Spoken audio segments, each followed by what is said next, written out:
What's up everybody, and welcome to Channel Flash 001 USA. Today's Saturday. It's March the 6th, the year is 2021. It's right around 8:30 p.m.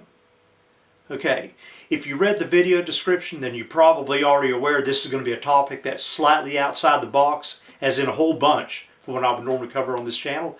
And what I want to talk about is paranormal investigators, but mainly the tools that they use when they're out in the field. How many of you watched shows like Ghost Hunters or Ghost Adventures? I think Ghost Hunters came out 2000s, somewhere around there, 2004, 2005. They ran for 10 or 11 seasons. They ran a bunch of seasons. I want to tell you, when that came out, I was like a kid in a candy store. I couldn't get enough of it, and I'd never seen anything like that. You know, you always hear about that growing up and those sort of topics, but to see somebody out there doing something like that and getting hits with it, I was fascinated with it. And earlier, the tools that they used were things like talcum powder, which they sprinkled that on the floor to see if somebody walked through it. They had high-resolution cameras that worked good in low lights. They had digital audio recorders that they walked around with. And that was about the basics of the tools that they used, along with intuition, just, you know, whatever they felt they needed at the time, or how to handle the situation depending on where they were at. And as the show progressed, you had people that were pretty smart that were coming up with new ideas and new tools. And one of the other things they put in their arsenal was the FLIR camera. That's the camera that picks up, it's in color, but it picks up heat signatures. Like, I think the reds and oranges would be hot, and then the blues and greens would be the cooler temperatures. They were using that. And as time progressed, they came out with a tool that actually caught my attention. It was called a Rem Pod. Basically, this was a device that they would set on the floor, or they would set it on a stool, and it was a tool that could pick up any kind of change in static or electrical fields that got around it, and it caused the thing to trigger off and flash lights, and it would make a whistling sound to let them know that, hey, that something was coming near it, at which point they could ask questions, you know, ask whatever they were talking to, hey, if you're here, stand next to this thing and make it go active, and we'll ask it yes and no questions. Basically is what they were doing. Man, I found that fascinating. I really did. I always wanted to build something like that up, and I just never motivated myself to do it.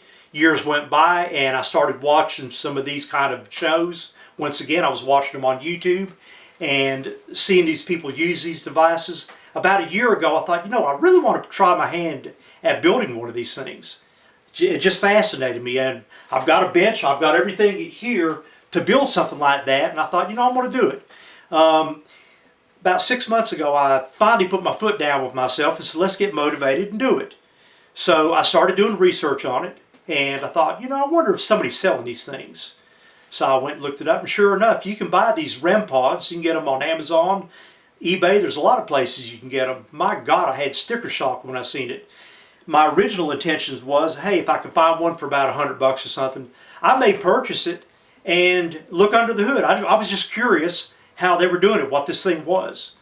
So needless to say, at the price that I seen it at, which I will not mention here, but I seen that price, I was like, no, that's not worth putting out that kind of money just to see how it works. So I kept my nose to the grindstone, I kept researching it, and finally I discovered exactly how they were building them. And it was old technology. I figured out down to the letter what they were using to build these things with. So I proceeded to put one together, and as I learned about the circuits, I learned that they're basically, by design, an extremely unstable circuit. Think of putting a microphone in front of a PA speaker and slowly raising up the volume until that mic gets ready to howl and feedback, but then you just niche it back so that it's not. And then, of course, if it's that hot, anything that goes around it, a snap of a finger or a voice, it'll sit there and go boo, because it's so right on the edge of feedback that it makes it just trigger, makes it self-oscillate a little bit. In a way, that's how the Rem Pod works. It's so sensitive that anything that gets near it destabilizes it and causes it to go into oscillation, and it causes the lights to flash on it, whatnot. So I said, okay, that's pretty interesting.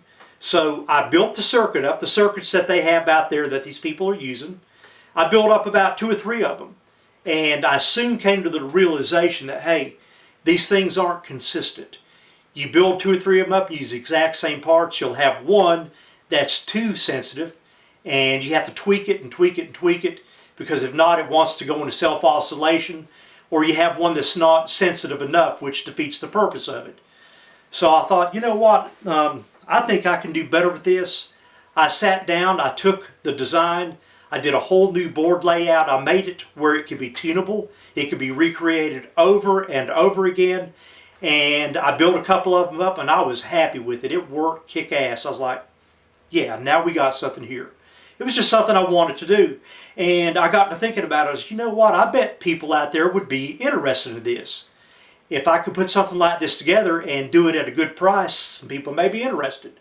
So I decided to try it, and I had some requirements before I would even put this thing together and try to sell it to the public. One, it had to be less than half the price of what I was seeing online, which I accomplished that. The second thing that needed to happen is it needed to look like it was coming off of a assembly line, like it was professionally built with good graphics. It had to be sleek. It had to be professional to the point that it had a battery compartment on it. It was something that you would expect to get your money's worth out of. And most importantly, it had to work. So I got over 3 of those hurdles, and I decided, hey, I'm going to go ahead and build some prototypes up, which I did. That's bringing me to this video right here. So what I've done is decided, hey, I'm going to put it out there and see if some people will be interested in it. I'm sure there'll be some paranormal groups out there that may be interested in these. There may be somebody that would just find this fascinating and want one for their coffee table as a conversation piece. So what we're going to do is I'm going to pause the camera, and we're going to look at what I built here. I'm going to show it to you. I'm going to let you see it work completely in detail, and I'm really pleased with it, and I'm hoping that you guys are intrigued enough with this that you give me some feedback on the video. Maybe one of you guys out there, maybe you had some experiences that were outside the box that you would like to mention in the messages below. I can tell you right now, I've never had anything like major, but yeah, I can absolutely say beyond a shadow of a doubt in my life that I've experienced a couple things that was like, whoa, you know, you scratch your head, and it's, you know, it's things that you know that are outside the box. All right, let's take a look at it, and we'll start with the front of it first.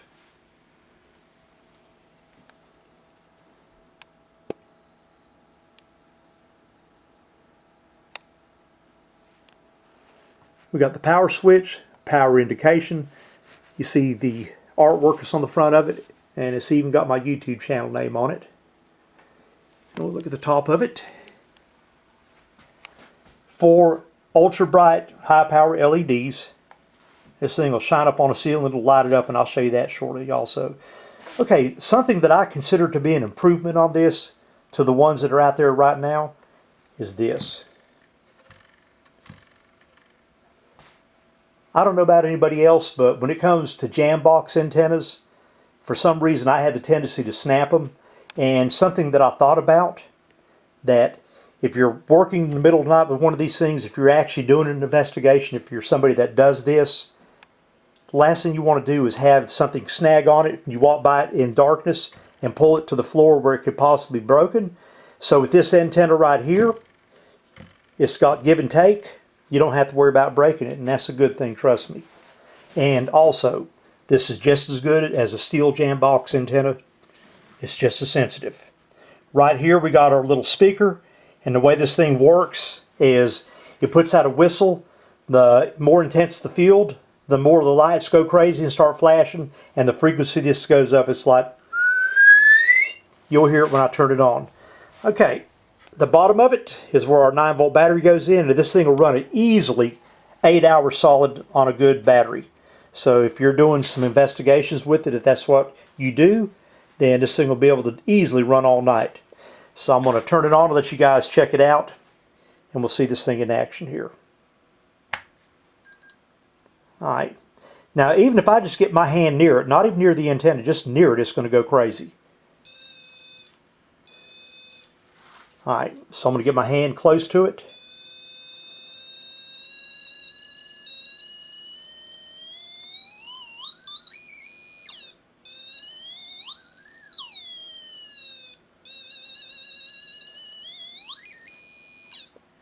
There you go. And by the way, when you hear it max out to that high whistle, that's it being saturated. So this thing is pretty darn sensitive. Now, something I want to mention to everybody, if you've ever watched ghost hunters, you always hear them guys go, all right guys, lights out, where there's a reason for that. It's not because they think that the darkness is going to bring in more activity. It's with their equipment. Because something like this is so stupid sensitive. I'm going to show you right here. Bench light right here, I'm going to turn it off. And we're going to come back over here to this thing here. I'm going to show you something what happens. Watch what happens when I turn the bench light on. Now the light, I'm going to show you back here, easily 2.5 feet away from this thing, if not further. Now watch what happens when I turn this on.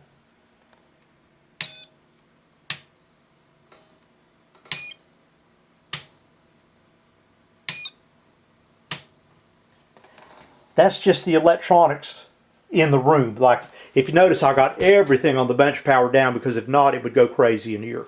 This thing would go into self-oscillation.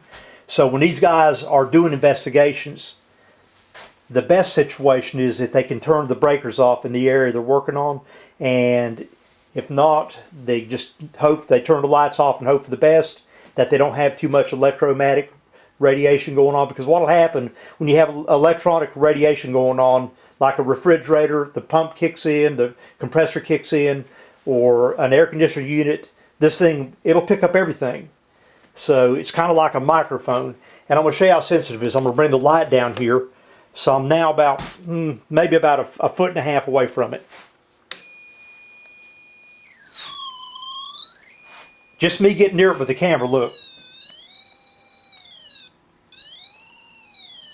And the camera is easily a foot or so away from it. So when you're operating something like this, the whole idea is you want it to be in a situation that's as electrically dead as possible, because magnetic fields, even static fields, will throw it off. I'm going to show you something here.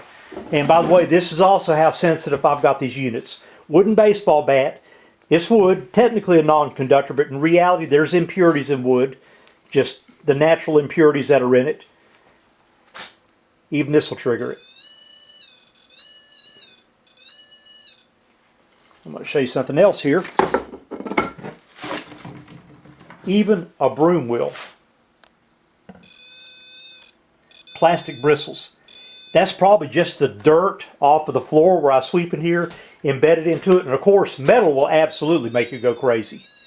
Okay, before I let it slip by, let me show you how incredibly bright this thing is in the dark.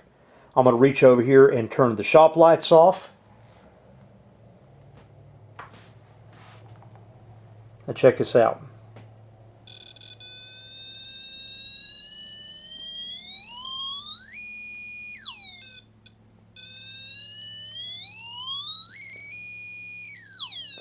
And we're going to look at the ceiling when I'm doing this. I'm going to aim the camera up.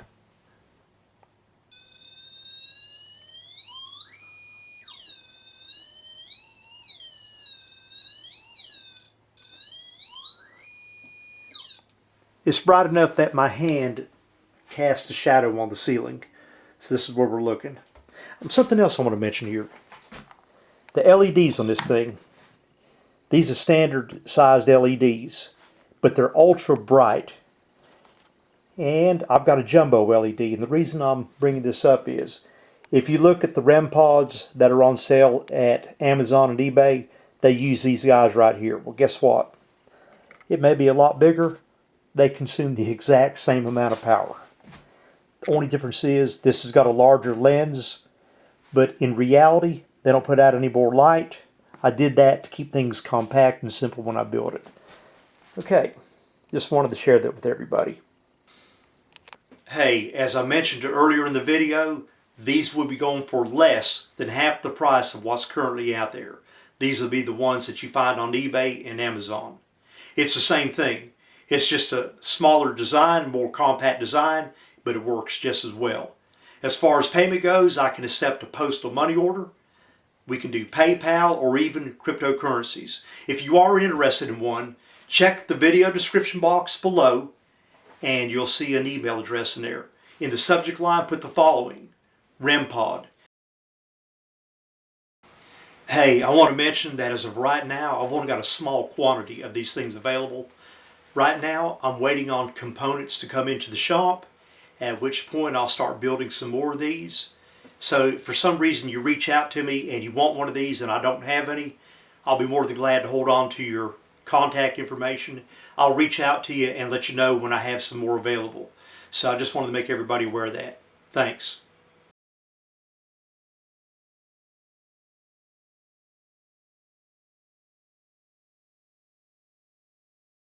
How many of you have ever heard of a spirit radio, also known as a spirit box? You want to see one? All right, we're going to take a look at one. I've got a prototype on the bench, and this is a working prototype. I'm going to let you guys see it in action. We're also going to cover exactly how it works.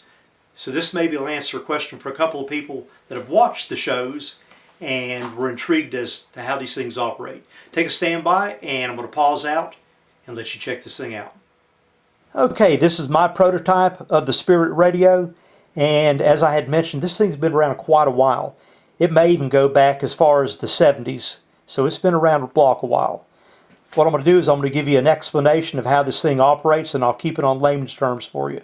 This way, when you're hearing it, you'll know exactly how this thing operates, and for those of you that ever watched the Ghost Hunter shows, you know how these things work now.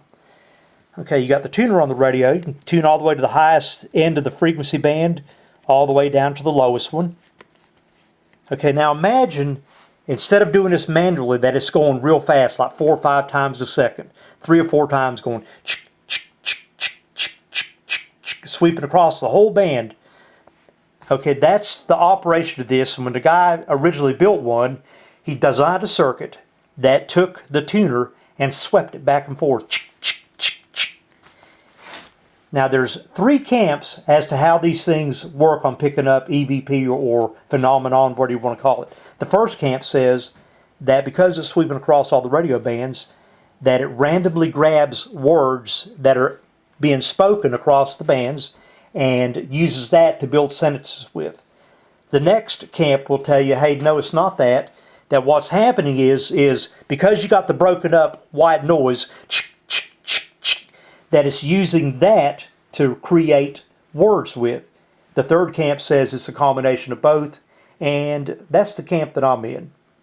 So now that you know how this works, we're going to turn it on. Oh, before we do that, something I want to mention here. If you ever watch these guys using these things, like on Ghost Hunters or Ghost Adventures, they always, when they go to ask a question, because they are noisy, they do this, they cup their hand over the speaker so they can hear themselves think and ask the question. They ask the question, they release their hand. And that's all good. So as an improvement on this idea, I decided to add a mute switch on the side of it right here. This way, if somebody is out in the field, they got this in their hand, this way they can have a camera in one hand and this in the other. They don't have to mash this against their body or try to cuff it. They can just mash the button, ask the question, release for a reply. So now we know how this thing operates. We're going to try it out. And by the way, maximum sweep, as I move forward, the band narrows that I'm sweeping, it narrows more. And finally, if I get all the way to the end, you won't even hear it sweep at all. Now, this is the way the good ones are built. There's some you can find out that are online, and I don't care for them because, in my opinion, they don't operate true to form the way the original designer set them up to.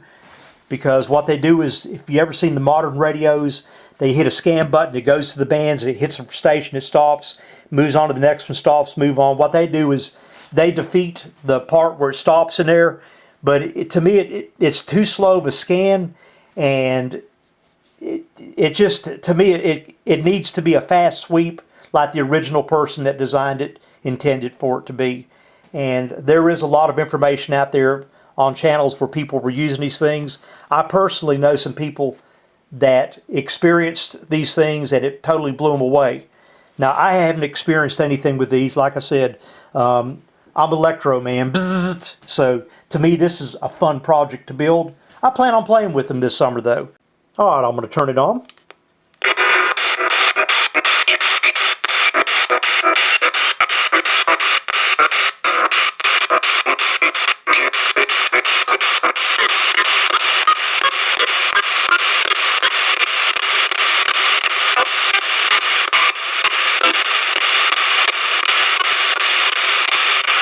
what I'm doing is I'm tuning it with my finger here.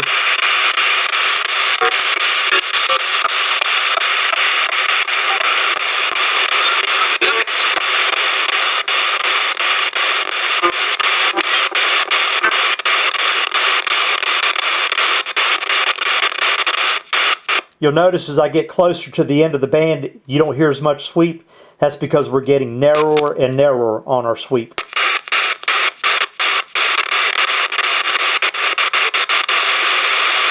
Notice how I killed it.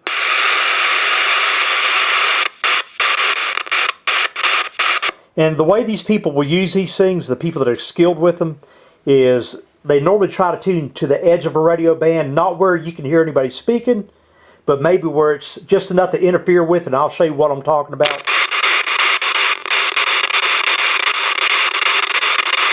Right about there, where you can almost hear voices, but you can't.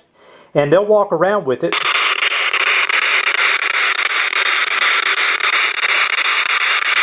They'll ask their question, then they'll listen for the reply.